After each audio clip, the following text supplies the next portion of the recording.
Hi everyone, good evening. Shraddha here on Monday evening. I'm going to continue with my reading of Thomas Troward's Yourself, which is chapter 11 of his book, The Hidden Power. Gosh, these concepts today that we're going to explore over two short paragraphs are amazing, and you can see this showing up in places like, even like the Marvel comics to Star Wars, even Star Trek and whatnot. It's just really neat how these ideas pop up. But this was actually written over 100 years ago by an American by the name of Thomas Troward, which is really, really interesting. So I'm going to get into this because the ideas are really, really cool. Oh, hi, Savita Auntie. Namaste. So, okay. So yesterday we talked a little bit about the livingness that there is in being yourself. So we're continuing with this idea of being yourself and bringing out that part of you that's uniquely you. And today we're going to expand that, because that part of you that's actually you perceive to be uniquely you and you get attached as uniquely you is actually your unique manifestation through all of your filters of your perception and your mind activities and things like that, of actually the unified oneness that is all of us. So this is actually a really cool concept. So these considerations should make us more confident, more comfortable. We are employing a force which is much greater than we believe ourselves to be. Yet it is not separate from us and needing to be persuaded or compelled or inveigled into doing what we want. It is the substratum of our own being, which is continually passing up into manifestation on the visible plane and becoming that personal self to which we often limit our attention without considering whence it proceeds. But in truth, the outer self is the surface growth of that individuality which lies concealed far down in the depths below, and which is none other than the spirit of life, which underlies all forms of manifestation. Endeavor to realize that the spirit must be in itself, that is to say, apart from any of the conditions that arise from the various relations which necessarily establish themselves between its various forms of individualization. Wow, that's like a run-on sentence if I ever saw one. So, whoa, let's sparse that out a little bit, because I didn't catch that. Endeavor to realize what this spirit must be in itself. Okay, so what is this spirit thing, the spirit of life thing? That is to say, apart from any of the conditions that arise from the various relations which necessarily establish themselves between its various forms of individualization. So what is this spirit of life? And that doesn't have to do with when that spirit of life takes all its individual forms through all of us in different forms of life.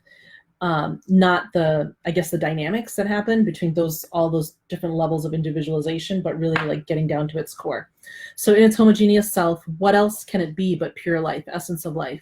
If you like so to call it, then realize that as essence of life, it exists in the innermost of every one of its forms of manifestation in as perfect simplicity as any we can attribute to it in our most abstract conceptions. Okay, wow. Like William Faulkner must have taken writing lessons from Thomas Troward. Okay, then realize that as essence of life, it exists in the innermost of every one of its forms of manifestation in as perfect simplicity as any we can attribute. Yeah, this is such a cool idea, because this is what we say, when we say namaste. I mean, now in the United States, that word is being used in yoga studios, but that's actually culturally, it's a part of Indian culture to say namaste.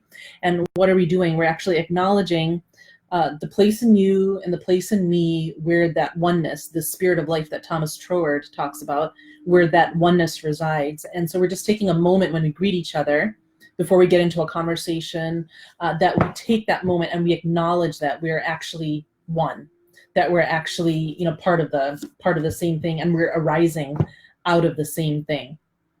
So what naturally evolves from that is a sense of connection and a sense of a desire to harbor peace versus competition, which is a really interesting thing. Okay. So then realize that the essence of life, it exists in the innermost of everyone of its form of manifestation in as perfect simplicity as any we can attribute to it in our most abstract conceptions.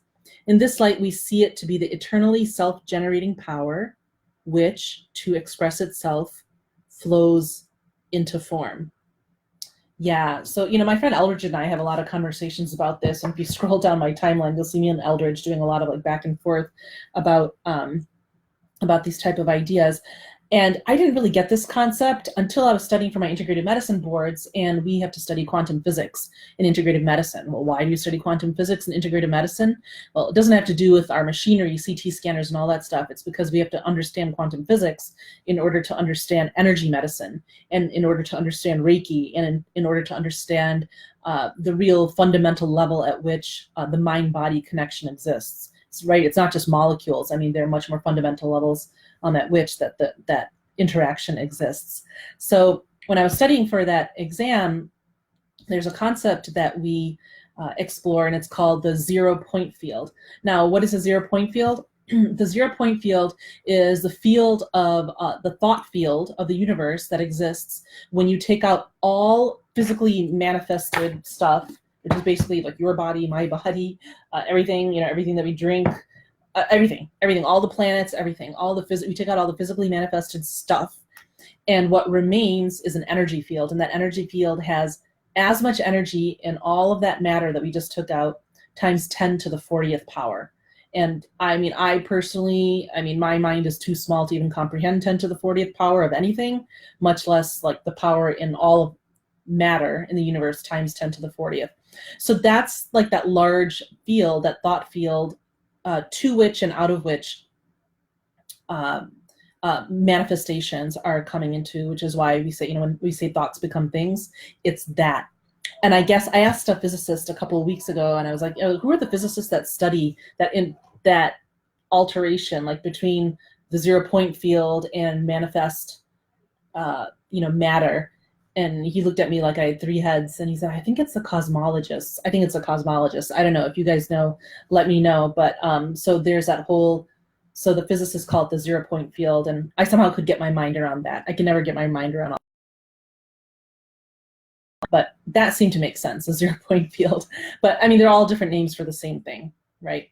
So anyway, that's the reading for today. It's the next 2 paragraphs of chapter 11, Yourself, in Thomas Troward's Your Hidden Power. And I'll just leave you with his quote again: belief in limitation is the one and only thing that causes limitation. So what are your limiting beliefs, and how are you limiting yourself? And I'm really good at breaking through those limiting beliefs, and I can help you and your business or your organization. So just shoot me a message. And some people have been asking me how they can get this free ebook that I mention every now and then. And you just go to elitemindpro.com. And I have a couple different pages there, but you can just go and grab the free ebook, elitemindpro.com. And I'll actually be changing up the book that I'm offering through there in the next couple of days. But it'll still be valuable, and you'll get invitations to my free webinars online, some other free live events. So if you're in Rochester, you can come and we can spend some time there, and some workshops, because I know a lot of you join me from Central America, South America, Australia, England, Ireland, India, all over the place, Canada. And so I'll be figuring out ways, and of course my beloved friends from all over the United States, and those of us who don't want to drive in the Rochester winter, of course, totally reasonable. So I'll be setting up that so I can be sharing this information, and I look forward to connecting with you guys. And thanks so much for connecting with me, and I'll see you soon.